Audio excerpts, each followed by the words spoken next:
Hello दोस्तों, Sunil education point में आपका स्वागत है। मैंने इंडियन प्लेटी यानी भारतीय राज्य व्यवस्था की 15 सेट चैप्टर वाइज तैयार किया है। यह वीडियो बीपीएससी, दरोगा, SSC, CDPO, UPSC other exam के लिए काफ़ी उपयोगी होगा। अगर हमारे वीडियो आपको अच्छे लगे तो आप हमारे चैनल को सब्सक्राइब करें, बेल बटन को प्रेस करें और अपने दोस्तों में शेयर करें। चलिए तो आज हम सेट 12 चैप्टर सर्वोच्च न्यायालय के 42 क्वेश्चन को देखेंगे। भारत में एक और ही एकीकृत न्यायिक व्यवस्था है। भारतीय संविधान के भाग 5 में आर्टिकल 124 से 129 तक सर्वोच्च न्यायालय की व्याख्या किया गया है। आर्टिकल 124 के तहत एक सर्वोच्च न्यायालय के गठन का प्रावधान है। चलिए तो हम क्वेश्चन नंबर 1 को देख रहे हैं। भारतीय संविधान की व्याख्या करने का मुख्य अधिकारी कौन है? ऑप्शन डी, सर्वोच्च न्यायालय। देखिए, ऑप्शन 1 लोकसभा अध्यक्ष, ऑप्शन 2 राष्ट्रपति, option 3 attorney general, option D सर्वोच्च न्यायालय। तो भारतीय संविधान की व्याख्या करने का मुख्य अधिकारी सर्वोच्च न्यायालय होता है, ऑप्शन डी नंबर। अगला क्वेश्चन देखेंगे, निम्नलिखित में से किसके अंतर्गत भारत में सर्वप्रथम सर्वोच्च न्यायालय की स्थापना हुई? 1773 रेगुलेटिंग एक्ट के तहत। ऑप्शन 1 1773 रेगुलेटिंग एक्ट के तहत कलकत्ता में एक उच्च न्यायालय की स्थापना 1774 में किया गया, जिसमें एक मुख्य न्यायाधीश के सहित 3 अन्य न्यायाधीश भी थे। ऑप्शन 1 इसका सही होगा। चलिए अगला क्वेश्चन देखते हैं। भारत के सर्वोच्च न्यायालय की स्थापना हुई। ऑप्शन 1 1950 संसद के एक अधिनियम द्वारा, ऑप्शन 2 भारतीय स्वाधीनता अधिनियम 1947 के अधीन, ऑप्शन 3 भारत सरकार अधिनियम 1935 के अधीन। यही ऑप्शन सही होगा, ऑप्शन सी भारत सरकार अधिनियम 1935।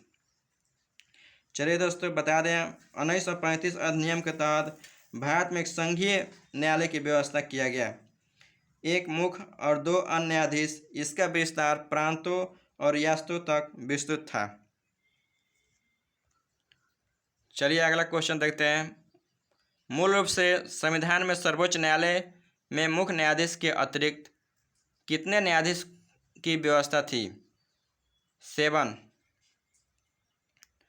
मूल संविधान में सर्वोच्च न्यायालय के मुख्य न्यायाधीश के अतिरिक्त न्यायाधीशों की संख्या 7 थी और मुख्य न्यायाधीश के सहित सदस्यों की संख्या 8 थी।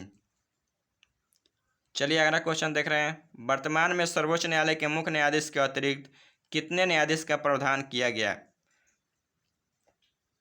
अभी वर्तमान में 33 मुख्य न्यायाधीश के अतिरिक्त न्यायाधीश हैं। मुख्य न्यायाधीश के सहित 34 हैं। वर्तमान में मुख्य न्यायाधीश जो 48वें मुख्य न्यायाधीश हैं, एन.वी. रमन,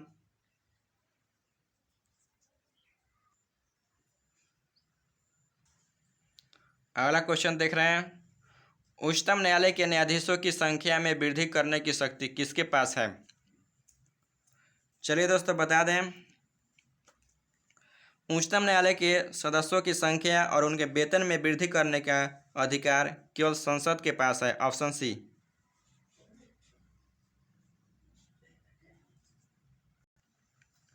चलिए अगला क्वेश्चन देख रहे हैं। सर्वोच्च न्यायालय के न्यायाधीशों की निम्न में से कौन सी अर्हता होनी चाहिए?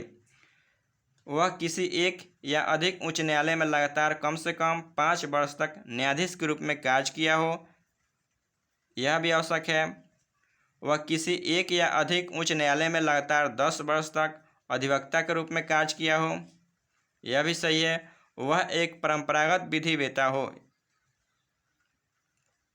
यह भी सही है। उपयुक्त इनमें से कोई भी, ऑप्शन डी। चलिए सर्वोच्च न्यायालय के उच्चतम न्यायालय के न्यायाधीशों की योग्यता, सबसे पहले वह एक भारत के नागरिक हो, वह एक परंपरागत विधि वेत्ता हो, 5 वर्ष तक किसी उच्च न्यायालय के न्यायाधीश के पद पर हो या 10 वर्ष तक किसी उच्च न्यायालय के अधिवक्ता रहा हो, वैसे व्यक्ति को सर्वोच्च न्यायालय के न्यायाधीश बनाया जाता है। सर्वोच्च न्यायालय के मुख्य न्यायाधीश की नियुक्ति कौन करता है? राष्ट्रपति। ऑप्शन 1। सर्वोच्च न्यायालय के अन्य न्यायाधीशों की नियुक्ति कौन करता है? सर्वोच्च न्यायालय के मुख्य न्यायाधीश के परामर्श से राष्ट्रपति। Option D.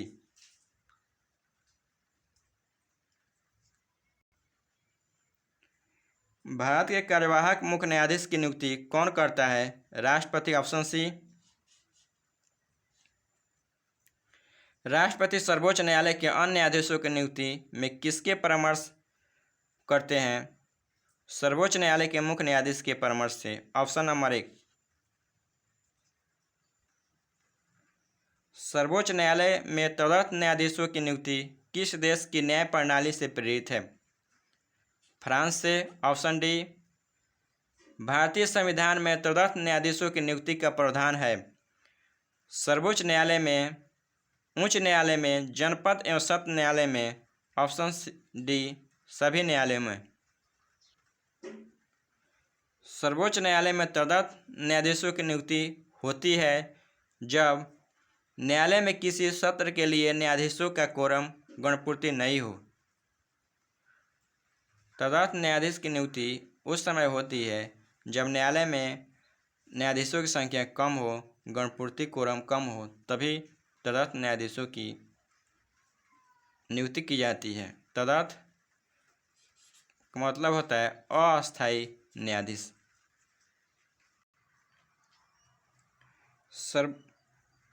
सर्वोच्च न्यायालय में तदर्थ न्यायाधीशों की नियुक्ति कौन कर सकता है? चलिए दोस्तों बता दें, सर्वोच्च न्यायालय में तदर्थ न्यायाधीशों की नियुक्ति जो राष्ट्रपति की अनुमति से होती है। राष्ट्रपति की अनुमति से सर्वोच्च न्यायालय के मुख्य न्यायाधीश कर सकते हैं। Option number D.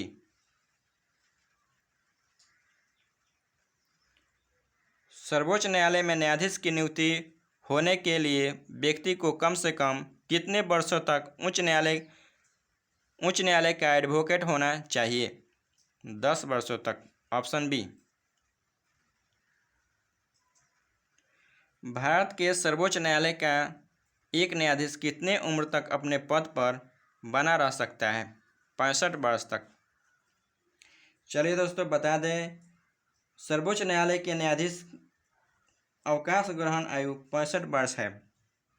वहीं उच्च न्यायालय के न्यायाधीशों की अवकाश ग्रहण की आयु 62 वर्ष है। 20 नंबर क्वेश्चन को देख रहे हैं। उच्चतम न्यायालय यानी सर्वोच्च न्यायालय के न्यायाधीशों की सेवानिवृत्ति की आयु 65 वर्ष है। Option number 1। सर्वोच्च न्यायालय के न्यायाधीश कितने आयु तक कार्यरत रहता है? Option D. 65 वर्ष तक सर्वोच्च न्यायालय के न्यायाधीश कार्यरत रहता है। सर्वोच्च न्यायालय के न्यायाधीशों को उसके पद से केवल किन प्रमाणित आधारों पर हटाया जा सकता है? कदाचार, असमर्थता, उपयुक्त में दोनों के आधार पर सर्वोच्च न्यायालय के न्यायाधीशों को हटाया जा सकता है। चलिए अगला क्वेश्चन देखते हैं। सर्वोच्च न्यायालय के न्यायाधीशों को कदाचार, असमर्थता के प्रमाणित आधारों पर संसद के किस तरह महाभियोग का प्रस्ताव पारित कर सकती है? सर्वोच्च न्यायालय के न्यायाधीशों को कदाचार, असमर्थता के आधार पर हटाया जा सकता है। यह संसद में महाभियोग लाकर हटाया जाता है जो दोनों सदनों के अलग अलग कुल उपस्थित सदस्यों के बहुमत प्रस्ताव द्वारा पारित किया जाता है। Option number B. संसद के दोनों सदनों द्वारा अलग अलग अपने कुल उपस्थित सदस्यों के बहुमत प्रस्ताव द्वारा।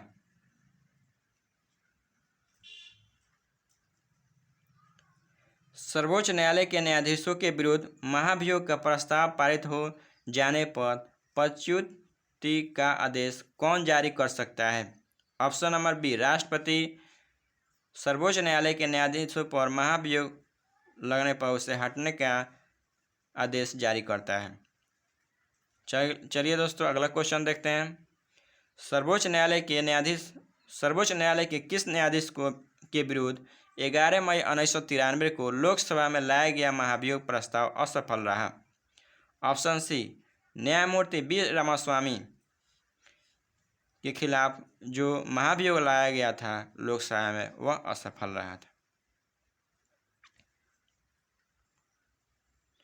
चलिए दोस्तों, अगला क्वेश्चन देखते हैं। सर्वोच्च न्यायालय के मुख्य न्यायाधीश को प्रति माह कितने वेतन मिलता है? चलिए दोस्तों, वर्तमान में सर्वोच्च न्यायालय के मुख्य न्यायाधीश के वेतन 2,80,000 और अन्य न्यायाधीशों के वेतन 2,50,000 मिल रहा है। यह पहले का जो सेट है, इसीलिए इसमें ऑप्शन नहीं दिया गया है। चलिए अगला क्वेश्चन देखते हैं। सर्वोच्च न्यायालय के अन्य न्यायाधीशों के प्रति माह कितना वेतन मिलता है? 2,50,000 सर्वोच्च न्यायालय के अन्य न्यायाधीशों को वेतन मिलता है। जब राष्ट्रपति और उपराष्ट्रपति दोनों के पद खाली हो तब उनके काम कौन करेगा? ऑप्शन सी, भारत के मुख्य न्यायाधीश। निम्नलिखित में से कौन भारत के किस मुख्य न्यायाधीश ने राष्ट्रपति के रूप में काम किया? Justice M Hidayatullah. दोस्तों, इनके बारे में हम बता दें। जस्टिस एम हिदायत 1969 20 जुलाई 1969 से 24 अगस्त 1969 तक राष्ट्रपति पद को संभाले थे। उस समय डॉक्टर जाकिर हुसैन 1969 ईस्वी में उनकी मृत्यु हुआ। उपराष्ट्रपति के रूप में बीबी गिरी जो थे, राष्ट्रपति के चुनाव के कारण वे अपने त्यागपद दे दिए और राष्ट्रपति चुनाव लड़ने लगे और एम हिदायतुल्ला उस समय राष्ट्रपति पद को संभाले थे। चलिए दोस्तों, अगले क्वेश्चन को देखते हैं। सेवानिवृत्ति के पश्चात सर्वोच्च न्यायालय के न्यायाधीश वकालत कर सकते हैं, किसी भी न्यायालय में नहीं। सर्वोच्च न्यायालय के न्यायाधीश सेवानिवृत्ति के बाद वे किसी भी निम्नतम उच्च न्यायालय में वकालत नहीं कर सकते हैं। सर्वोच्च न्यायालय के अधिकार क्षेत्र में वृद्धि करने का अधिकार किसे प्राप्त है? संसद को। सर्वोच्च न्यायालय के न्यायाधीशों के अधिकार वेतन में वृद्धि करने का अधिकार केवल संसद को प्राप्त है। चलिए दोस्तों, अगला क्वेश्चन को देखते हैं। सर्वोच्च न्यायालय में न्यायिक कामकाज के लिए किस भाषा का प्रयोग किया जाता है? अंग्रेजी भाषा का। सर्वोच्च न्यायालय का टोटली काम अंग्रेजी भाषा में किया जाता है। सर्वोच्च न्यायालय किस संस्था का निरीक्षण कर सकता है? सर्वोच्च न्यायालय अधीनस्थ न्यायालय का निरीक्षण कर सकता है। ऑप्शन सी, भारत में न्यायपालिका है, स्वतंत्र है, राष्ट्रपति के अधीन है, संसद के अधीन है, प्रधानमंत्री के अधीन है। न्यायपालिका स्वतंत्र है। Option number 1। भारत में न्यायपालिका एक एकीकृत और एकीकृत स्वतंत्र न्यायपालिका है। चलिए दोस्तों, अगले क्वेश्चन को देखते हैं। भारत में न्यायपालिका का स्वरूप है, एकीकृत है। Option B.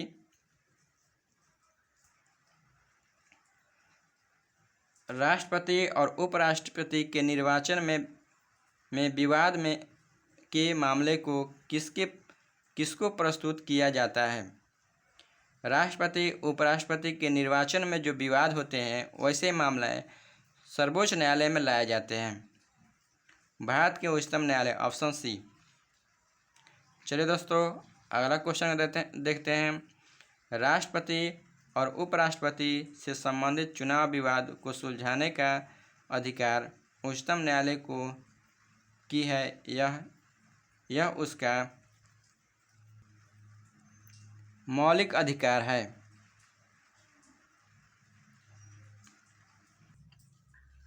चलिए दोस्तों, अगला क्वेश्चन देखते हैं। राष्ट्रपति कानूनी मामले में किसके परामर्श ले सकता है? चलिए हम बता दें। आर्टिकल 143 के तहत राष्ट्रपति सार्वजनिक महत्व के विवादों पर परामर्श मांग सकता है। किससे मांग सकता है? तो सर्वोच्च न्यायालय से। ऑप्शन डी, आर्टिकल 143 के तहत। उच्चतम न्यायालय को परामर्शदात्री बनाया गया है। ऑप्शन सी, अनुच्छेद 143। न्यायिक पुनर्विलोकन का अधिकार किसे है? ऑप्शन बी उच्चतम न्यायालय यानी सर्वोच्च न्यायालय को। भारत में न्यायिक पुनरीक्षण की शक्ति का प्रयोग किया जाता है केवल सर्वोच्च न्यायालय द्वारा। ऑप्शन एक। चलिए दोस्तों अगले क्वेश्चन देखते हैं। उच्चतम न्यायालय के न्यायिक पुनरीक्षण कार्य का क्या अर्थ है? ऑप्शन एक स्वयं अपने निर्णय का पुनरीक्षण। ऑप्शन दो देश में न्यायपालिका के कामकाज का पुनरीक्षण। ऑप्शन सी कानून की संवैधानिक वैधता का पुनरीक्षण। ऑप्शन डी संविधान के औद्योगिक पुनरीक्षण। ऑप्शन सी कानून के संवैधानिक वैधता का पुनरीक्षण।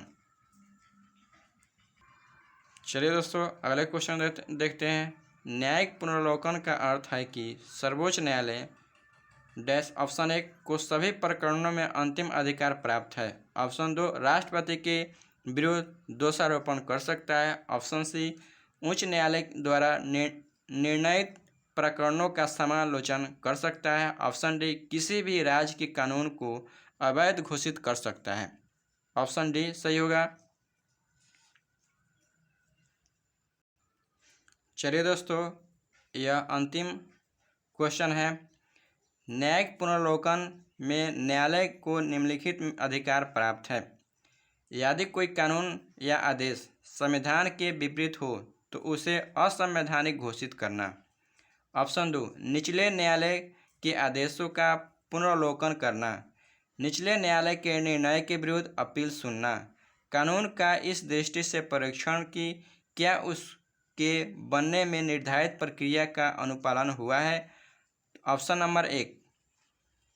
चलिए दोस्तों पुनर्विलोकन में न्यायालय को निम्नलिखित अधिकार प्राप्त है।